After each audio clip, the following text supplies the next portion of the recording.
নমস্কাৰ সকলোকে স্বাগতম জনাইছোঁ। আজি 5 জুন বিশ্ব পাৰিপাৰ্শ্বিক দিৱস। হয়তো গোটেই বিশ্বতে আজি পৰিৱেশ সজাগতাৰ বাবে পাৰিপাৰ্শ্বিক দিৱস বিশ্বৰ সকলো প্ৰান্ততে হয়তো উদযাপন কৰিছে। তাৰ ব্যতিক্ৰম নহয় জাজিমুখতো ভিন্ন ঠাইত আজি বিশ্ব পাৰিপাৰ্শ্বিক দিৱস উদযাপন কৰিছে।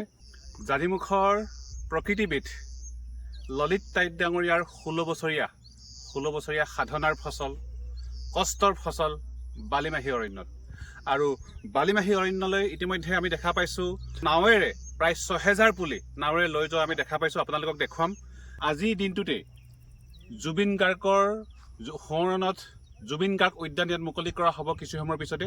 তাৰ লগে লগে মিচিং শিল্পী সমাজ তিয়কৰ সন্মানীয় উপদেষ্টা ভৱকান্ত তাহুচাৰৰ সোঁৱৰণতো ইয়াত আজি গছ পুলি ৰোপণ কাৰ্যসূচী হ'ব। তেন্তে আমি যাওঁ পোনে বালিমাহী অৰণ্যৰ মাজলৈ যাওঁ। আজি আমাৰ 5 জুন বিশ্ব পৰিৱেশ দিৱস। আজি আমি বিশেষ দুজন ব্যক্তিৰ নামত আজিৰ দিনটো আমি উৎসৰ্গিত কৰিব বিচাৰিছোঁ।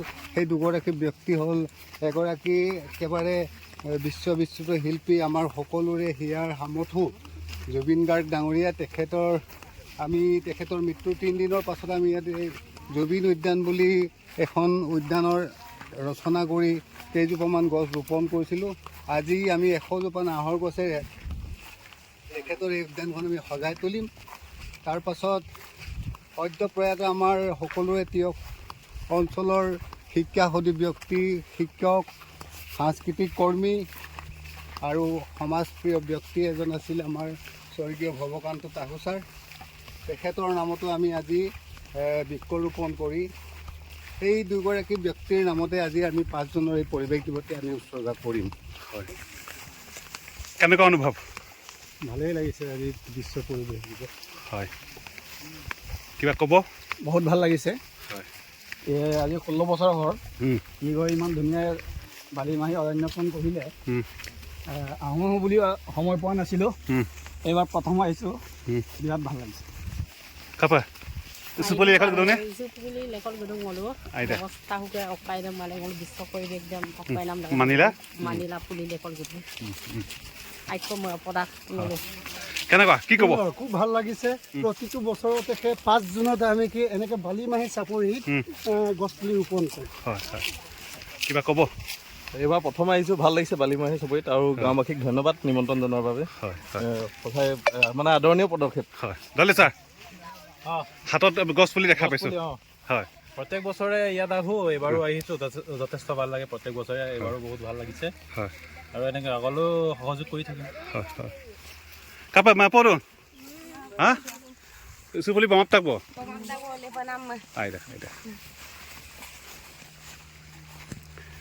এয়া দেখিছে বৃহত্তৰ জাজিমুখৰ জাৰচাং বহুমুখী উন্নয়ন সমিতি, বালিপাৰা ফাউণ্ডেশ্যনৰ বিষয়ববীয়াসকল, মিচিং শিল্পী সমাজ তিয়কৰ বিষয়ববীয়াসকল, লগতে বালিমাহী অৰণ্যৰ শুভাকাংক্ষীসকল আহিছে।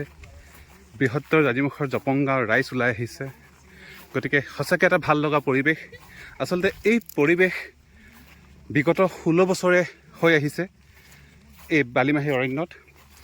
কাৰণ এই বালিমাহী অৰণ্যৰ সৃষ্টিৰ আঁৰত এগৰাকী ব্যক্তিৰ 16 বছৰীয়া কষ্টৰ ফচল জড়িত আছে। তেখেতৰ যি ত্যাগ, যি পৰিশ্ৰম, যি কৃচ্ছ সাধন, সেয়া আমি স্বীকাৰ কৰিবই লাগিব। আৰু তেখেত হৈছে ললিত টাইট ডাঙৰীয়া।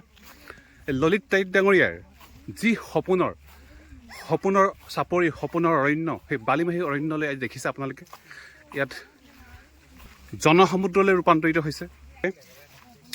আজি দুগৰাকী বিশেষ ব্যক্তিক শ্ৰদ্ধা জনাই আজি গছপুলি ৰোপণ কৰা হ'ব। এগৰাকী হৈছে বিশ্ববিশ্ৰুত শিল্পী, অসমীয়াৰ প্ৰাণৰ শিল্পী হাৰ্থ জুবিন গাৰ্গৰ স্মৃতিত গছপুলি ৰোপণ কৰা হ'ব। লগতে সদ্যপ্ৰয়াত মিচিং শিল্পী সমাজ তিয়কৰ সন্মানীয় উপদেষ্টা, লগতে এই বালিমাহী অৰণ্যৰ এগৰাকী অন্যতম শোভানুধ্যায়ী ভৱকান্ত তাহুচাৰ সোঁৱৰণতো আজি গছপুলি ৰোপণ কৰা হ'ব। গতিকে সঁচাকৈ এক সুন্দৰ পৰিৱেশ। আৰু বালিমাহী অৰণ্যৰ বিষয়ববীয়াসকলক আমি ধন্যবাদ জ্ঞাপন কৰিব লাগিব। জাৰচাং বহুমুখী উন্নয়নৰ বিষয়ববীয়াসকলক আমি ধন্যবাদ জ্ঞাপন কৰিব লাগিব। লগতে বালিপাৰা ফাউণ্ডেশ্যনৰ বিষয়ববীয়াসকলক ধন্যবাদ জ্ঞাপন কৰিব লাগিব। কাৰণ এনে এক মহান অনুষ্ঠানৰ আয়োজন কৰিছে। বিশ্ব পৰিৱেশ দিৱসৰ লগত সংগতি ৰাখি এনেধৰণৰ অনুষ্ঠানৰ আয়োজন কৰিছে? আজি বিশ্ব পৰিৱেশ দিৱসৰ উপলক্ষে যি আমাৰ বালিমাহী চাপৰিত অনুষ্ঠানটো আয়োজন কৰিছিলে তাৰ বাবে প্ৰথমে মই গাঁৱৰবাসীক ধন্যবাদ জনাইছোঁ। এটা আমি অনুষ্ঠান গাঁৱৰবাসীয়ে লৈছিলে, এটা প্ৰয়াত শিক্ষক গাঁওবাসীয়ে বালিমাহী চাপৰিত যি অনুষ্ঠান লৈছিলে আমাৰ প্ৰয়াত আমাৰ হাৰ্টথ্ৰব প্ৰিয় শিল্পী জুবিন গাৰ্গৰ নামত। তেখেতৰ নামতে আজি নাহৰ পুলি ৰোপণ কৰা হৈছে এই অঞ্চলত। আৰু এটা অনুষ্ঠান লোৱা হৈছিলে আমাৰ ভৱকান্ত ছাৰৰ নামত। তেখেতৰ নামতো এই চাপৰিত আজি বৃক্ষ ৰোপণ কৰা হৈছে। আৰু বৃক্ষ ৰোপণ কৰাৰ লগতে জুবিন দাৰ প্ৰিয় গীত মায়ামিনী গীতটি পৰিৱেশন কৰি পৰিৱেশটো আজি বিশ্ব পৰিৱেশ দিৱসটো সুচাৰুৰূপে পালন কৰিছে ইয়াৰ সমিতি বিষয়ববীয়াসকলে। তাৰ বাবে তেখেতসকলক অশেষ ধন্যবাদৰ পাত্ৰ। আৰু ইয়াকে কৈ বালিমাহী অৰণ্যৰ স্ৰষ্টা ললিত তাইত ডাঙৰীয়াৰ এয়া হৈছে 16 বছৰীয়া কষ্টৰ ফচল। আজি দেখিছে আপোনালোকে ফলে ফুলে জাতিষ্কাৰ হৈ পৰিছে। ইয়াত আপোনাৰ চৰাই চিৰিকটি বন্য জীৱ জন্তুৰ আশ্ৰয়স্থল হৈ পৰিছে। এক সেউজীয়া পৰিৱেশ, নিৰ্মল অক্সিজেন পোৱা গৈছে ন? কেনেকুৱা লাগিছে গোটেই বাতাবৰণটো কেনেকুৱা লাগিছে? আজি ক'বলৈ গ'লে মই আজি প্ৰথম আহিছোঁ। প্ৰথম আহি মানে মই ইমানেই আপ্লুত হৈছোঁ, মানে ধৰি লওক এনেকুৱা এডোখৰ ঠাইও আছে মানৱ সৃষ্ট বুলি ক'ব লাগিব। এতিয়া বৰ্তমান যিহেতু নেকি ব্ৰহ্মপুত্ৰ পাৰত গৰাখহনীয়ে হয়তো বহুত গছ গছনি বা বন্য জীৱ জন্তু ক্ষতি সাধন কৰে। এই ক্ষতি সাধনৰ পৰা ৰক্ষা কৰিবলৈ বন্য জীৱ জন্তু তথা গছ গছনি ৰক্ষা কৰিবলৈ গাঁওবাসীয়ে যিটো এই বালিমাহী চাপৰিত ব্যৱস্থা গ্ৰহণ কৰিছে, সঁচাই আপ্লুত হৈছোঁ। আৰু মানে আৰু কেইবছৰমানৰ পাছত যেতিয়া গছবিলাক ডাঙৰ হৈ আহিব তেতিয়া এইটো এটা পৰ্যটনস্থলীলৈ মানে আগবাঢ়ি যাব। আৰু ইয়াত আৰু অনেক পৰ্যটক আহক। আৰু আমাৰ যেনেকৈ কাষতে লাগি আছে আমাৰ যাদৱ পায়েং ডাঙৰীয়াৰ অভয়াৰণ্যখন, সেই অভয়াৰণ্যৰ দৰে এইখনো অভয়াৰণ্য এখন গোটেই পৃথিৱী বিখ্যাত হওক, জগত বিখ্যাত হওক। আৰু ললিত ডাঙৰীয়াকো তাৰ বাবে অশেষ ধন্যবাদ জ্ঞাপন কৰিছোঁ। আজি বিশ্ব পাৰিপাৰ্শ্বিক দিৱসৰ লগত সংগতি ৰাখি দুটা সোৱৰণস্থল, এটা হৈছে জুবিন গাৰ্গ স্থল আৰু এটা হৈছে ভৱকান্ত তাহু সোৱৰণীস্থল। আপুনি জুবিন গাৰ্গ ডাঙৰীয়াৰ শ্ৰদ্ধাঞ্জলি অনুষ্ঠানৰ বন্তি প্ৰজ্বলক আছিলে, কেনেকুৱা অনুভৱ? খুব ভাল লাগিছে। জুবিন গাৰ্গৰ শ্ৰদ্ধা বা জুবিন গাৰ্গৰ সোঁৱৰণি আপোনালোকে ইয়াত অনুষ্ঠিত কৰিছে। আৰু তাৰ লগত সংগতি ৰাখি এই যিবিলাক আপোনালোকে প্ৰগ্ৰেম ৰাখিছে, যি কাম আপোনালোকে কৰিছে, এইখিনি সঁচাকৈ খুব প্ৰশংসনীয়। আৰু আশা কৰোঁ যে ভৱিষ্যতত ইয়াতকৈ খুব ভাল হওক। সকলোৱে মিলি এই গোটেই কামখিনি যাতে ছাকচেছ হয়, কৃতকাৰ্য হয়, আমি সকলোৱে ইয়াৰ এইটো কাৰ্য তাৰ ওপৰত আমি নজৰ ৰাখিব লাগিব। আৰু জুবিন গাৰ্গে বিশেষকৈ নাহৰ গছ খুব ভাল পাইছিলে। আজি আপোনালোকে নাহৰ পুলি ৰুইছে। জুবিন গাৰ্গ প্ৰকৃতিপ্ৰেমী, জুবিন গাৰ্গ মানৱপ্ৰেমী।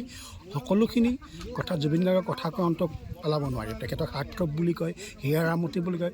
ইয়াৰ ওপৰত তেখেত একজন মানৱপ্ৰেমী, মানুহক খুব ভাল পাইছিলে। সেইখিনি কথা আপোনালোকে ইয়াত আজি উপলব্ধি কৰাইছে মানুহক। আৰু আপোনালোকে যিখিনি কাম কৰিছে ইয়াত, আজি মই প্ৰথম আহিছোঁ, আমি জনাই নাছিলোঁ ইয়াত যে আমি ওচৰৰে মানুহ, কিন্তু ইয়াত যে এনেকুৱা এখন অৰণ্য বা এনেকুৱা এটা আপোনালোকে অনুষ্ঠান বা এনেকুৱা এটা কাম আপোনালোকে কৰিছে, এই কথাখিনি বাহিৰতো যাব লাগে, বাহিৰৰ মানুহক জানিব লাগে। তাকে কৈ মই মোৰ কথা